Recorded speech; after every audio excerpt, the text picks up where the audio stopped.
Jo Rou, how are you tonight? I'm good, Milty. How you doing? Doing good. I'm excited to have you here.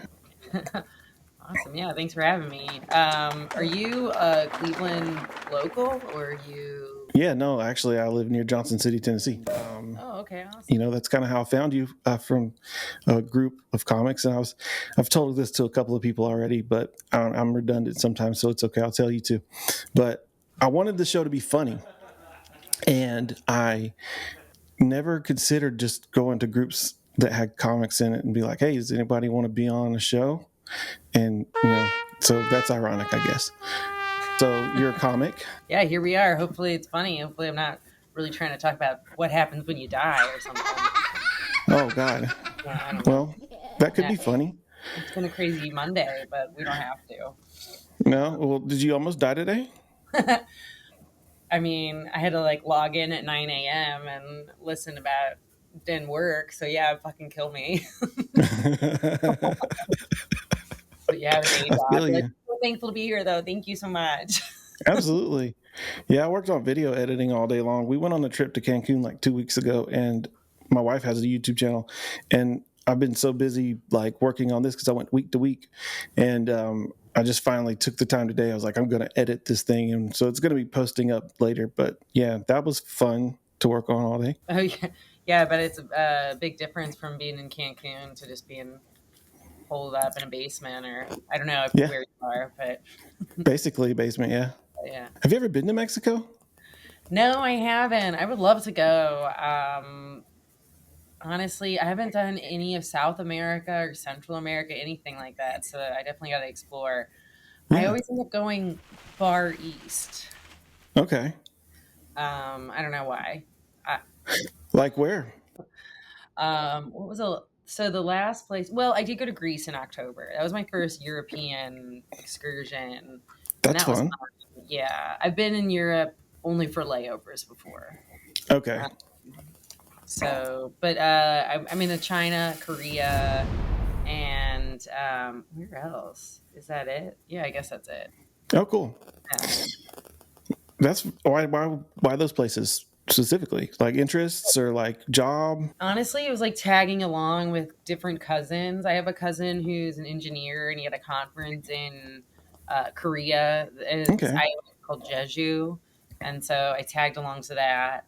And then I had a different cousin who taught English in Shanghai. And she was like moving. That was her last year in China, and I took it as an opportunity to visit. Dude, Um, that's so cool. I would really like to go there. I got to go to Australia when I was about 20, and then I went to Canada, and that was kind of fun. Toronto. But Mexico was wild. It was fun. It was different. Like it was like a different world. Like when you go to Australia, you think, oh, it's a different world. It's on the other side of the world. No, they're literally just like us. They talk funny. They say funny things. They act silly. They pick on you. They have a different like humor vibe. That's about it. They're like us. But then like to go to Mexico, like they're like so laid back and so just like loving and free loving and fun. Like I was just blown away by the culture. It was cool. And the food, like what they feed us here at the Tex-Mex restaurants is a lie. I swear to God, I told my wife, I was like, I'm not gonna go eat Mexican food anymore unless we had the money to go back to Mexico because it was so good. yeah, where in Mexico were you? We went to Cancun. Okay. Oh, that's right. You just said that. Yes, I mean it's kind of a tourist spot, but still like it's like the food's fresher and the like they have similar types of foods to what you get at the Mexican restaurant here, except it's like more like probably normal food like they would eat, kind of like American food probably in another country would be like hamburgers and pizza and hot dogs and stuff, but we don't Right. just eat that. So like it was like it had the peppers and it had like the different stuff in it that you would expect, but it was like different types of foods that you didn't expect to have that stuff in it. Just Like they sounds had fresh. plantains with cinnamon and syrup for breakfast, and I was just like, oh my God. Yeah. Yeah. The closest I've been is LA, and I know that's like you can get really good Mexican food there, but it's Oh kind of yeah. a taco style, which is yeah, I don't know, and I feel like Mexico City is probably like really bougie, actually. So you do comedy, and Is that your main gig? I have a day job mainly, so um, I can turn down things that I don't necessarily want to do. That's good. So, Yeah. yeah, I used to freelance, but I'm a multi hyphenate. I used to work in film as well, on camera as well as behind that camera. Um, all sorts of stuff like from PA to light, grip, and electric, and swing editing. Yeah. I'm 40 and I turned 40 this year, and I used to say one day whenever I could do that thing, and I always wanted to do that thing, and I waited until I was 40 to start. So There's no better time to start but now. There's 100 reasons to say no and why you can't do something. Also, and I also think that me having a day job, ego wise, you could feel like it's a step back, but I feel like it's a huge step forward. Actually, my mental health's so much better. I've set myself up to really pick and choose what I can do. I do live in a different town. I used to live in New York City for a decade, and that was fun. I mean, I do kind of want to move back, but how can you afford to live there? well, yeah, that's exactly it. It's you have a lot of roommates, and you your mental health's not great. I mean, Okay. there's so many exciting things about it, and it's just the idea of seeing everyone around you inspire you in a competitive sense, in just the best way. Right. Sometimes when you're a big fish in a small pond, ego kind of keeps you from getting better, and so you stagnate. But you also need those moments of feeling confident as well. So it's I think being able to be in both of those situations is helpful. Especially, I recently started doing stand up. In New York, I did a lot of sketch comedy and long form improv and film, TV stuff, theater. So all collaborative works. And then I moved, COVID happens. I did not want to live in New York City during the apocalypse. And one thing led to another. And it's, 5 years later. And I kind of got pushed into, or, the signs, the world, the universe kept pushing me towards pursuing stand up. And for me, it felt like it was hard to find people that I resonated with sensibility wise to collaborate. Yeah. But with stand up, you are completely responsible for everything up there, and it's just you. And I had room to grow, and Cleveland's actually a really great scene for stand up. Yeah. So it was a lot to learn, and it was very very exciting. I think it's really rounded me out as a performer and as a comic. And currently with stand up, I'm working on being able to work every type of room. Right now, I'm probably pretty popular. My jokes, my style will do well in bigger cities and stuff like that. But Okay. smaller cities, or certain red zones they might not think I'm as funny. So it's how do I connect in every room to every person? And I think that's what a good comic can do, or that's really what we're missing these days, right? We're so fractioned. We don't have any of these water cooler moments or anything that connects us. Did you see this show last night, or this, that? There's no comedy that you that there's a lot of tribalism, right? So Yes. it's how can you transcend that? And that is what I liked about comedy in the first place, is laughter connects people. Yeah. So, yeah, that's my That's perfect. I love that. That's kind of where me and my friends are right now.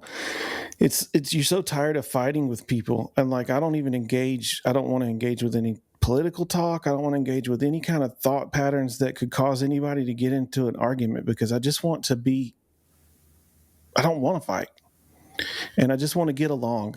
And used to, you could like you said, you could have those moments where you talked about things and maybe you didn't agree with that person for whatever reason they said this, that, or the other, but you could at least recognize that they're human, and you could release, if they need somebody to help them change their tire, I'm going to do that for them, no matter who they are, what I think about them. We have to get back to being humans together. Yeah, and that's kind of one of the reasons that I fell out of love with working in media, and a lot of the spaces that I did. I did some broadcast media stuff, really like low mid level, like technical director kind of stuff like that. But you still like see the pacing and you see how it works, where it's like they're selling your attention, and in order to get your attention, they're getting you worried and angry and confused and upset. And so it's like Yeah. you stay focused on the screen, and it's really like that's really all that it is. Like we're being played. Oh yeah, And definitely. it's just unconscionable in like a lot of ways. I do think, being concerned about other people and rights is like really important to me. Yeah. And also, you know, I don't, I think that, you know, people are being played on both sides, and it's not, we shouldn't be like arguing with each other. We should be looking at who's pulling the strings. Yeah. Yeah. So Yeah, my anyway, that's friend. my departure. Yeah. No, my friend Jay Reels and me were just talking last night about anarchy. And he was explaining to me like the terms like liberal doesn't actually mean Democrat. That's actually progressive. And then like what Republican is now is basically actually socialism. And like we were just talking about like how, like you're saying, like they use the right words to play us against each other. Whenever in all actuality, what liberty would be, or like liberalism would be closer to what libertarian is, but even more so closer to anarchy, because in anarchy, everyone would govern each other, not one person at the top says this is what you get to do in this thing. Which like, so like the more I listen to him talk about that, I'm like, oh, maybe I'm an anarchist then. Yeah, burn it down. You never know, right? Yeah. So So yeah, you against just that. recently started doing stand up? Yeah, I started doing it the beginning of 2023. So I've been doing it 2.5 years. Okay. But yeah, but I've been doing long form improv and theater and stuff like that for like 15 years. 15 years. Yeah. So were you a theater kid in high school? Not as much. I my town was like kind of like this hacky small town, and they would do musicals, like they would do the revolving like five, every so um but really We what did happened, Seven Brides for Seven Brothers. we didn't do that. We did Once Upon a Mattress though. Okay. Close with it. So I would audition, I would try, but I'm not musically inclined. I'm not really. I could probably take singing lessons and get there, but I never got cast in the roles that I wanted to do. Although I loved theater and I was Okay. so romanticized it, of course. But really, what happened is not getting cast encouraged me to start writing my own stuff and Okay. making it. And this was like when, oh God, I'm dating myself, but like YouTube had just started, and like that dancing baby was like McBeal, like that made like the big hit. And there's like, Yeah. YouTube was just starting. I think that When Muffins Charlie being bit me. on, Charlie Bit Me. I think Charlie Bit Me is actually like a couple years down the road from that. Oh Um, wow, yeah. yeah, so this is also the time where it's like people like there's gold in them hills. Like you could make a living, you could get famous doing this, and you could make real money. And I got wrapped up in that belief. I ended up reading this book called The Truth in Comedy, Okay. and I fell in love with the concepts of long form improv, which is what that book is about. It's written by Del Close, Charna Halpern, and Howard Kim Johnson. But Del Close is the founder of long form improv. He um, was the person who's credited for taking long form improv as an art form itself, as opposed to just like a means to an end. Okay. Uh, and for me, everything in that book really resonated. Also, just like how to get to the moment, because I think in a lot of theater, there's stilted kind of techniques, or it never resonated with me, Yeah, but something about improv, I think it's like that zen like moment of just like being present and then building with people together. Probably because we also had shitty plays. I mean, no disrespect to Once Upon a Mattress. That's classic, of course, but you know, our theater program wasn't robust. sure. So, um, yeah. So anyway, I just like fell in love with that. I signed up for an Upright Citizens Brigade class before I moved there. So like when I landed, 2 weeks into living in New York, I took my first class, and I just like joined that UCB cult. I was doing improv and sketch comedy and characters like 7 nights a week, just Wow. day in day out. So tired. This is live performances? Live performances, taking classes, going to shows, doing shows with nobody in the audience sometimes, doing shows with like people who are on SNL now, Oh, cool. or people who were on SNL, and you like see them on stage. I remember when I first moved to New York, I got to see Rachel Dratch do improv, and I was just like, I have to learn how to do this as good as them. Yeah, it's Yeah. so addictive. Um, but yeah, so yeah, I don't even know what you asked me. My bad. No, we're just talking. No, that's Yeah, cool though, because like I guess you could probably use that in what you do now. absolutely. I mean, there's just something about being comfortable on stage, as well as like being comfortable, maybe not being successful in a set or something, because that's how you learn too. Right. Um, So, but the thing about improv is it also teaches you to not be precious about everything. You just have to throw it away, and also just like throw it out there, like stick, like you just have to say something and see if we can build on top of it, as opposed to editing in your head and being just quite so precious about everything. Because that's the name of the game. It's a numbers game too. You just gotta like, it's all about reps and Yeah. yeah. Well, yeah, I mean, I've done public speaking quite a lot in my life. And when you get better at it, it's like you could say something the way that you practice saying it, or you might say it a little different. You might say it with a different cadence or something. And then, like, especially when you're telling a joke, like that probably would throw you off unless you were able to just play, like you said, play off the bricks that you're laying. I'm trying to Yeah, say bricks yeah, and blocks at the same time, and that doesn't work. yeah. I mean, you could try. You could Blicks. yeah, there you go. Yeah. Um, yeah, I think I try to tape most of my sets to like watch it to see um what I could do better, or if they're a clip. But you can just tell, like, okay, I'm nervous here. I'm trying to think about what I'm gonna say here, or like, oh, I'm in the pocket. I know I'm just like kind of in the moment, in the flow, like having fun in this set. And yeah, it's just people when you're nervous on stage, everyone else is nervous for you. So just Yeah, try. but then sometimes maybe you get the best joke out Yeah, yeah. because they don't expect you to be able to tell a joke in that state. Maybe I don't know. There's always something that can come from it. So, I mean, what's your favorite? Like, do you have like a favorite bit that you've done that's just like always knocks them dead? Or um, yeah, yeah. I have a couple that, yeah, that I for sure. But I also, sometimes I can't use them because they're like the dirtier ones. oh, okay, I don't care personally.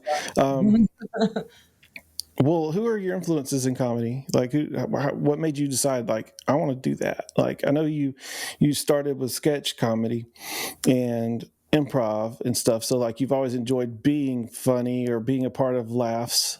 So maybe it just came from that. Yeah, I mean, I guess probably goes all the way back to when I first saw I Love Lucy. I saw Lucille Ball, and I was like, so fucking cool. I want to do that. I want to meet her. And then, Yeah. she's been dead for like 50 years. Like, okay, all right. Well, then what's the next step? Like, you know, so just watching That show all the time. I was like a Nick at Night head. I don't know if oh, I'm so old. Oh, Nick I at was watching Nick at Night too. yeah, and it's where they played like TV shows from the 50s, It's like the 60s. Beverly Hillbillies and I Love Lucy and what else? Taxi. I loved Taxi, Taxi. yeah. Mary Tyler Moore show. There was Yeah. like one where there Happy was drag Days. that was like crazy a little bit. Laverne and Shirley. Oh, Bewitched. I Dream of Yep. Jeannie. All that. Yep. Now, or maybe like a decade ago, I think they were playing Fresh Prince of Bel Air and Are Boy you Meets World. kidding? I am not. I have terrible news. No. Yeah. That's But crazy. anyway, yeah. But I grew up watching that, and honestly, I probably was raised by television more than I should have been. And there's probably some like escapism, like All right. So is it Adam's Family or Munsters? oh man, Munsters is better, but Adam's Family is a better theme song. I agree. Yeah, and the movie Adam's Family movie is better than the TV show. I know. Yeah. And it's also better than the movie. Sorry, Rob Zombie. Oh yeah. Did you watch it? No, I didn't watch that, but Johnny Depp's not in that, is he? No, that's Dark Shadow. No. I'm not sure who those people are. They're people that he uses in all of his movies, like House of a Thousand Corpses. Like Grandpa's that old dude that was the clown. But they look Mm, like the characters from the show. Like they did a good job with their makeup props. I But am it just now. I want to watch that. the vibe of it was like, like how it's like that TV look, but then it's Yeah, colorized like a movie. So it just didn't work. It should have been black and white or either just made to look cinematic. yeah. Was Munsters one of those TV shows that did go color a couple seasons in? Yeah, and it had like that faded looking color Yeah. from Technicolor, yeah. Okay. Okay. Yeah. All right. Here's my question: Bewitched black and white or Bewitched in color? I feel like I liked it better in black and white. Yeah. Same thing All with right. Lucy though. Yeah. Well, also like as soon as they started like getting the color, that's like when her and Desi were like definitely getting divorced. And it's like you True. can you need to like take the color out. You need to unfocus the camera a little bit more. Yeah, Take it there's something down. special about black and white shows back in the day. My kids won't watch them. Yeah. How old are they? 8 and 5. Yeah. Yeah. I feel like I'm really grateful that I grew up a certain period of time without so many screens and internet and stuff like that. However, I still fucking watch TV all the time. I was glued to the screen. I was Yeah. watching these classic television shows, and I was like, I have to make this. So that's my biggest dream. I would But love then to. Tom Brokaw would come on, and you're like, "Oh, forget this." Yeah, yeah, that's true. Well, I grew up in the '90s, so then I could Oh, like you that. didn't know Tom Brokaw. Yeah, yeah. I only knew him from stories. Yeah. Now I feel really old. Good job. Sorry. You I, succeeded. I had to feel better about myself. You won the game, Yeah. or you lost it because you thought of it. Do you know about We're the all game? just a couple of losers. Yeah. Do you know about the game? The game? Yeah. If you think about it, you lose. You didn't know? No. Y'all didn't do that. No, what's that? When did you Sounds like graduate? a thing. 2004. You talking I about high school? graduated in '03. Oh, yeah. Well, maybe there was a lot of maybe a lot of stuff didn't get up north. Maybe so. I don't know. But yeah, they used to do this thing in high school where they were like, it's called the game. And if you thought of the game, you lost the game. The only way to win the game was never to think about the game. And it was really stupid. Like, I don't even know why people said it Code. or did it. Yeah. And then somebody would be like, did you think about the game? And everybody would be like, ah, because they lost. Wait, is it code for like sex or something? Is it like like a high school boy thing? If it is, I'm too gullible to know. Okay, gotcha. I don't know. Just some dumb stuff teenagers did when I was a kid. Yeah. Oh man, they try to shoehorn everything. They try to make everything like a penis or something. They're like, "Can I use your writing utensil?" And you're like, "Fine." Oh, awesome. It's this pen is in my hand. I'm like, okay, I'm a teacher. I have to pass this class. Shut the fuck up. That's about right. Yeah. Yeah. It never stopped though. Like people still act that way. Yeah. Now it's just like they're at a Buffalo Wild Wings. Right. Yeah. So Yes. Paul was like my hero growing up. And I don't know, I just like love funny women. I love Tina Fey. Tina Fey is like kind of I had like this delusional role model of being like, oh yeah, I'll just be like Tina Fey. I'll move to New York. I'll get on SNL. Obviously, become the head writer on SNL, just like her, and then I'll get on 30 Rock or my version of 30 Rock. But I think that just like strong, weird, quirky women, you know, being goofy, especially like I think women are expected to be quiet and pretty and nice, and I like it when um like a woman who's beautiful chooses to be fucking weird. Like you can also be goofy and fun and free loving and free will like yeah. wheeling too. I don't think um I like when people aren't inhibited.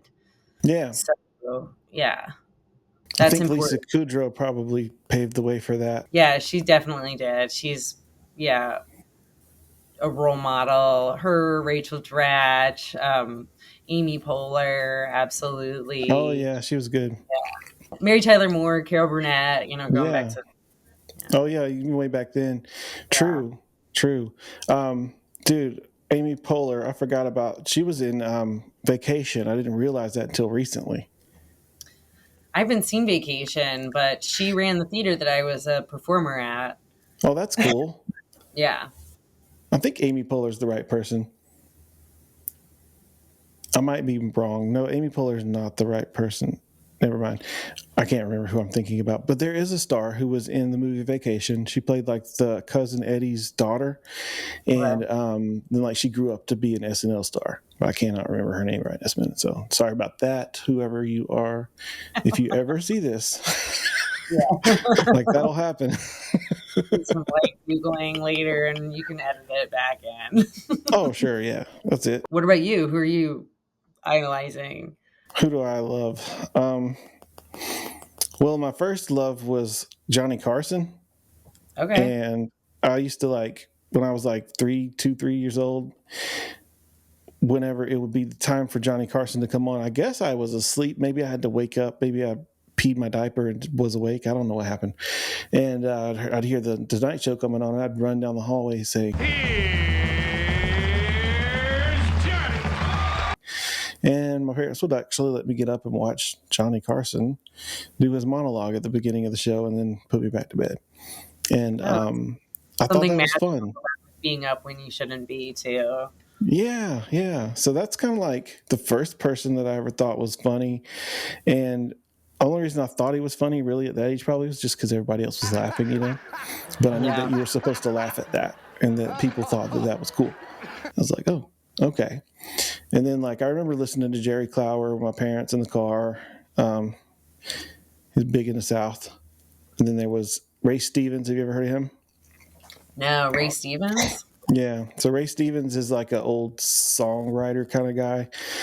And he just wrote stupid, silly songs. He wrote one called The Mississippi Squirrel about a squirrel that goes into a church and gets in everybody's clothes and makes them dance around like they got the Holy Ghost. Oh, the Mississippi Squirrel Revival. Is that what it is? Yeah, that's it. Yeah. Oh my Just god. silly stuff. Yeah, that was pretty much the beginning. Then Eddie Murphy, like I knew that I wasn't supposed to watch Eddie Murphy, but like I'd sneak and watch Eddie Murphy. And Arsenio Hall, I used to watch that show. And Martin, I used to watch Martin and Fresh Prince of Bel-Air, Boy Meets World. So I was more into sitcoms, I guess, than anything though. That's cool. You said something I just forgot. What about Sneaking to watch Eddie Murphy. yeah, oh, you were like weren't sure if it was funny, but you heard people laughing, so you're just like, that must be good. Right, right. My first negative experience doing that. Because I would do that too. I'm like, oh, obviously, like, you don't know what that means. Like, you don't know what would you give a dog a bone means. Like,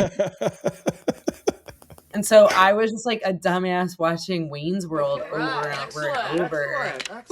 And I remember my mom had made French onion soup, and we're at dinner and we're having an awkward evening with her and like my like then stepdad and my sister and my younger brother. And it's like, oh, I love the melted cheese on this. Oh, I love the croutons. And I was like, well, this crushed in Wayne's World. Let me try this. I'll have the cream of some young guy. I was 12 years old. That probably fell flat on the floor, didn't it? Yeah, it didn't work, and I was like shocked because like this fucking crushed, I think, in Wayne's World, and then they got so mad at me, like I don't know, and then I had to admit I was like I stole this joke. That's funny. Yeah, don't take jokes. Don't Yeah, take jokes especially you don't know what they mean. especially. Yeah. So that was my first and last time I ever tried to reuse material. Oh my But God. When I was a kid, my cousins, I had never heard the word dick before. And we were at my grandmother's house, and there was a dock out there, and for a pontoon boat, like so they could go out on the lake. And they were saying it, and I was like, "What does that mean?" I'm probably like 10 years old. What does that mean? And they're laughing at me, and they just kept saying, I was like, are you saying dock? And it's like, no, I'm saying dick. I'm like, okay, whatever. And they just laughed. I knew they were laughing at me, and I didn't know why. So yeah, when you're that age though, it's like you don't know why either. You're just like, I think this is gonna make me seem cool if someone older is overhearing me. I yeah. remember as a kid, like going to play hide and seek, and it's my turn to count, and I'm like, oh, this is my chance. Like now I'm gonna say some cuss words. And I just wanted to say it because I know I can't. So I was like, shit! Just screaming it to see like what would happen. Yeah. Nothing. Oh my gosh. But yeah, it was just like I gotta get this out of my system. Right. This is fire. I remember being like that too. Just like the first time I said the F word, I was just like, I actually felt like I was going to die after I said it. I was like, oh my God, what's going to happen?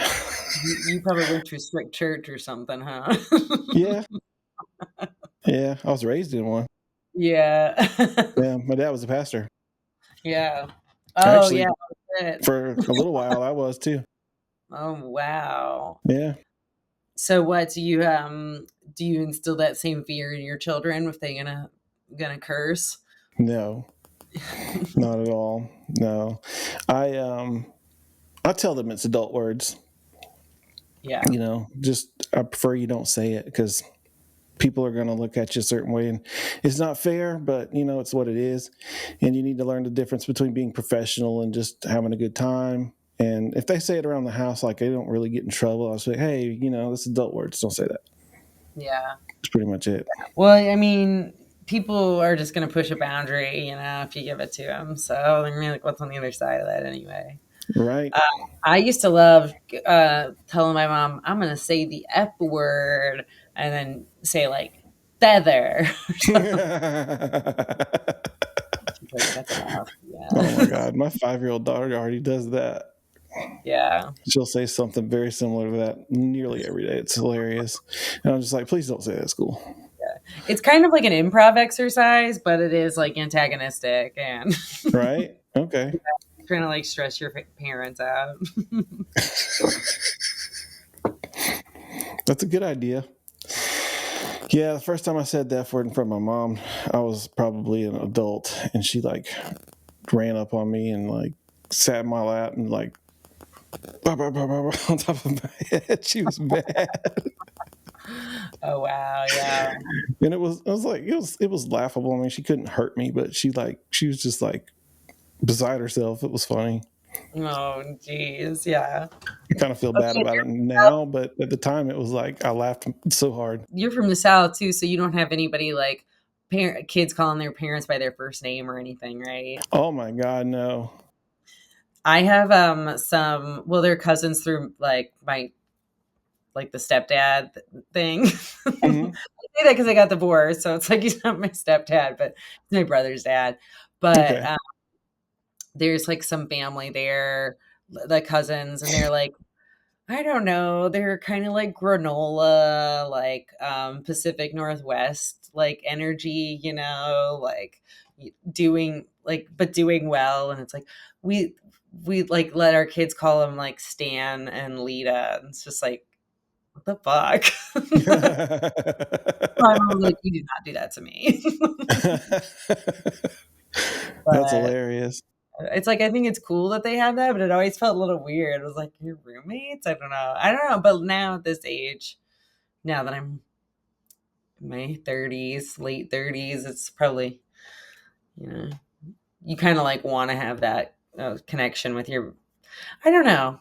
I think that sometimes kids, once they get older, they want to like be treated like they're kids again. And like the parents are just like, please just be an adult. Like, Yeah. yeah. I'm sure. I'm sure. For sure. Yeah. Yeah. No, I don't really want my kids to.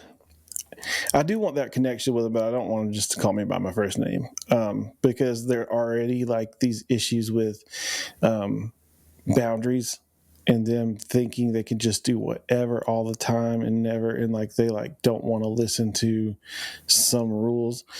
So like we have to figure that out, and we usually do. But like I think if they were just to straight up just be like, I mean, maybe I'm just, that's my ego. Who knows? Yeah, I don't know. I don't have kids for that reason. That's not, sounds like a whole not my problem thing. I'm like, wow. Because then it's like, I don't want that because I don't want to have to feel sorry for my mom and be like, wow, I was a bad kid. Oh yeah. And that's going to happen. It's like you're going to have kids that do the exact same stuff that you did to your parents. Oh my God. Yeah, they do You have those moments a lot. all the time. Both of them. So like when I was a kid, um, I talked all the time, like all the time. And when I say all the time, I mean like my mom could go to the bathroom and shut the door. I was already talking. I'm at the door talking. And I would sit down next to the door and just talk. And she probably wasn't even using the bathroom. She probably was just trying to get away from me. Yeah. And I would just stay there and talk to her. Oh my God. It's like cut to did you ever watch Arrested Development? Yeah. Yeah, David It's been a Cross, while. like in his blue jeans in the shower crying. I forgot about that. Dude. I love that show. I haven't watched that in years. Yeah. Yeah, I love like really weird stuff like that. And that's always never like, it's always critically acclaimed, never commercially viable. And Yeah, it's that's so weird. too late. What is up with that? Like, why does so much stuff come out that's like super awesome and it gets like 2 to 3 seasons and then they're like, eh? I mean, do people just not realize what's good? I definitely think that there's something like that. I also think that comedy and comedians, if you're like playing to other comedians, it's like there are people who already like know the art form and like and everything, and it gets really meta, so they appreciate it and they think it's so smart. And it's probably like you go to an engineer, like if you an engineer or somebody like a mathematician is like, this is the best formula ever, and we're just all like, I know E equals MC squared. That makes sense though. Don't make Yeah, it too complicated, man. But it's like yeah, they're like, no, you fucking plug this shit in. yeah. That's true. And Yeah. then when So it was made by probably like a legend or whatever, then people are scared to be like, yeah, it is funny. It's epically funny, but nobody's gonna get it. People are probably scared to say that to them. yeah, it's stuff that just like gets appreciated like in the biz, right? Like industry wise, there's Hmm. performers like Maria Bamford is somebody who's like totally totally should be more commercially successful than she is, because it's like she's a comedian that other comedians are like, wow, really interesting, I'm learning so much from you. um but That happens all the time. I guess if we were able to calculate how real success was made, we'd all be like making millions, you know. Yeah. So it's also about it's timing, hitting that zeitgeist moment of like where everyone is, like what they need at that moment. People sometimes don't want to hear stuff too early, you Yeah. know. No, that makes sense. Yeah. So you have a TV show that you did a pilot that you showed me a little bit of. Is that public or? Yeah, that is public. It's it's on YouTube if anyone wants to look. I Adore Dolores. Um, It's very we wrote, funny. thank you. I Yes. appreciate that. Yeah, we were pitching Reminds it. me a little bit of like Strangers with Candy or something. Exactly. Yeah, that was definitely one of our comps. Amy Sedaris is a role model of mine as well. Um, this was our version of I Love Lucy meets Strangers with Candy meets Pee Wee's Playhouse meets an acid trip. Uh, yeah, and I co-wrote it with two other ladies. So our sensibilities like all came together from you know, different parts of the globe and came together to make this weird baby. I play a 63-year-old divorced woman, and I'm 39 now, but back then I was younger. So how old? I don't know. So it's like 30, wearing a gray wig, going in public. I was figuring this character out, just like trying her out in public. I actually went to China with her. It was like at the Great Wall, and coming up with this just weird, like manically positive, recently divorced woman who's kind of like a la Amy Sedaris's character in Strangers with Candy. Going back to high school to get her diploma. Um, and then, so I guess I'll just pitch the show. It's like a surreal sitcom, manically optimistic, recently divorced woman takes her divorce settlement money and buys the apartment building that her estranged clown stepdaughter, and I say clown not as in like a fuck boy, but like ethnicity clown. Like she's in whiteface the whole time. And because in this world clowns just exist, like they are an ethnicity. And so I take the divorce settlement money that I have with her father, who is a mix of Steve Jobs meets Ronald McDonald, so Ronald McDonald. And so he's kind of like a fuck boy, burgers and fries, but an innovator, Okay. and so it's like I have this divorce settlement money. I buy the apartment building that my estranged stepdaughter is living in under house arrest because she committed a terrible crime that we don't talk about yet.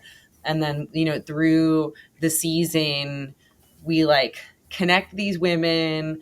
It's like an odd couple roommate situation. And they also have to deal with like their wounds of like, being hurt from this like bad dad, bad husband, and also, reconnecting like healing and how they can be happy together. But That's it's fucking cool. weird. There's musical numbers, there's puppets, it's dirty. Um it's a very Adult Swim. Yeah. So Yeah. yeah. So did you just film the pilot or is there more filmed? We only filmed the pilot because we only had like 5 days at the studio and Oh, we had to okay. build like the whole stage, sound stage. I mean, I didn't. They, thank God, they were kind enough to let me focus on the character, while our creative team built that set. Um, so we would have to rebuild the set to shoot more. The idea was to get funding to hopefully shop it around. The main issue is that it's so distinctly an Adult Swim show that if Adult Swim isn't ready to have it on their network, it's like who else do you shop it to? Yeah. Um, and that would be something that you would have to, or we felt that we're in this situation where we'd have to independently produce it, or fun. Who knows? It was a couple years ago. Maybe there's opportunities that are going to present themselves one day, It could but be, yeah. Yeah, yeah. No, We have it's some of super them good deal. quality though. You know, Thank like yeah. you can tell that you put a lot of heart into it and like it was well produced. So like I was kind of surprised that, like you say, it was only one episode film. I'm like, what? I This know really it's felt like a terrible TV show, like start. for I real. know. I wish we would have filmed at least three. It was, we were all juggling a lot, and in 5 days, it was kind of impossible. Yeah, Um, However, I feel like if there were couple episodes for people to watch, like next episode, you get even more invested. right. So I do think that it had the capacity. We just didn't have the steam to keep going. So, and then one of the creators is like married with a kid now in South Carolina, North Carolina. And then another one, she's in LA, kind of doing her thing. So that's again a problem with collaboration. It's so beautiful and wonderful. However, you know, it's a moment in time where we're all like aligned with what we need and want and are Yeah, working towards. And then, sometimes people part ways because, they have kids. It's yeah, like, for sure. yeah. So, I'm not saying it would be impossible to get the gang back together, but um, it certainly would be great. Yeah, it would certainly be great. So, does anybody have the rights to that character, or is that just a character that you could do anytime? Or So I created the character. I could definitely be the character, and I still am her on my Instagram. I've been doing a couple like short things with her. okay, Low budge. The so we did create the TV show together, but again, it's like we're all friends too. So it's like if there was a thing where it got traction and there was an ability to like get it made again, I'm sure there would be like phone calls be made and like the gang's back together. oh yeah, yeah. Wouldn't Yeah, that be yeah, fun? yeah. But I mean, nobody's stopping me from like making my Instagram clips or anything with her.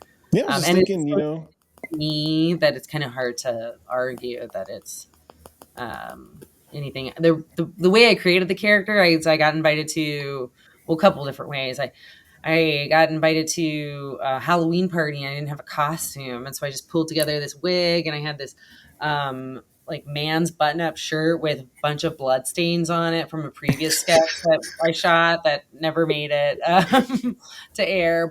And then I took some maracas, and I'm just like, I'm Dolores Hauker. I'm recently divorced. I'm having the time of my life, and I also need to preface this with I had dropped acid like 22 minutes to a half hour before I presented my character, and it went really well. And it was just like so organic the way that everything came. I mean, aside from like the lab induced chemicals that I put into my body, but right. um, but my friend Sam was dressed up as a clown at that Halloween party, and it's like, okay, well, what if this clown and this crazy woman live together? And blah, blah, blah. Like the way that it unfolded was just so cool, and it's just like that is what collaboration is about. Seeing how stories unfold together. That you, it's like you're building. Well, improv, it's like they say you're building a plane mid-flight, Mhm. but I suppose that I was trying to say something a little bit better, but like you build like one stair to the staircase or one pad. You don't know like how things can progress, and Mhm. it's just about finding that best next step and following it. I think that's all creation, Yeah, honestly. Yeah. It's like you write a song, you might have an idea in your head about what it's going to sound like, but very rarely do you hear it in your head before you make it.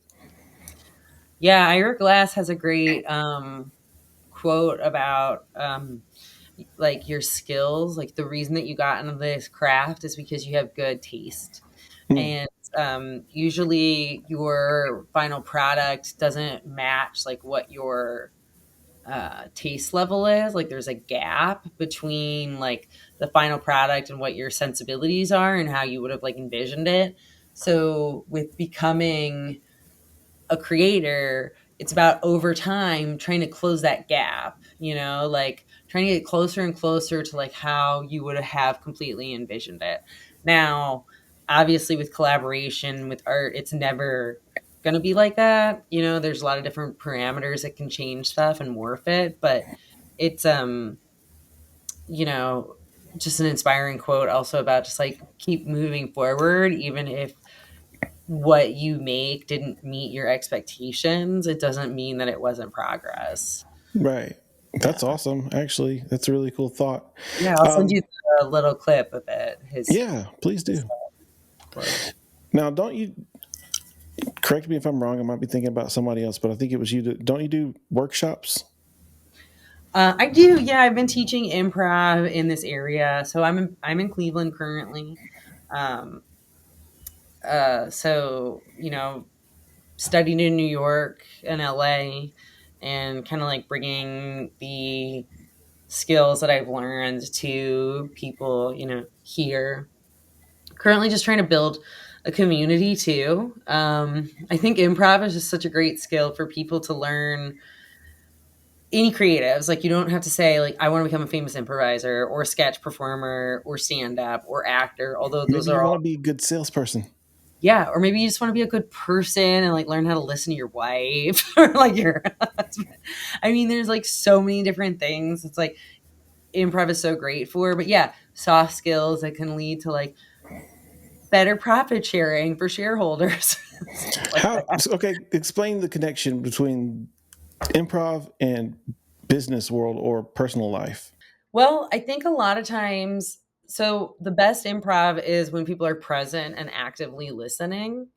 Um, and so often that is just not what happens in our world. We're so disconnected. We're also usually always waiting for the person to stop talking so we can say what we wanted to say instead of like listening to what the other person is saying. Improv also helps you get out of like arguments.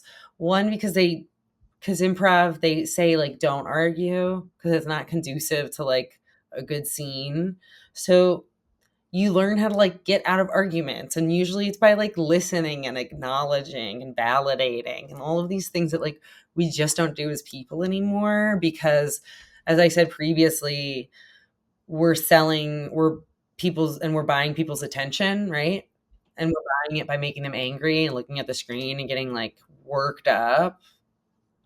We're just like not worried about, or so many people aren't focused on conflict resolution and world building together.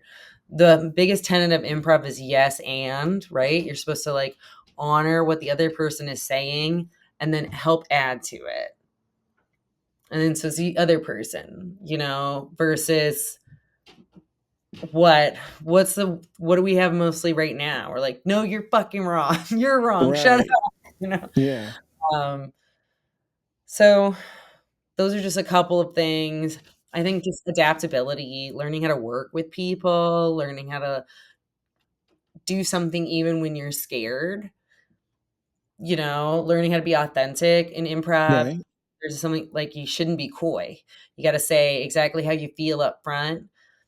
There's plenty of ways to do improv. I think the good way to do improv is also talk about your feelings and the people in the scene, you know, instead of building stuff outside.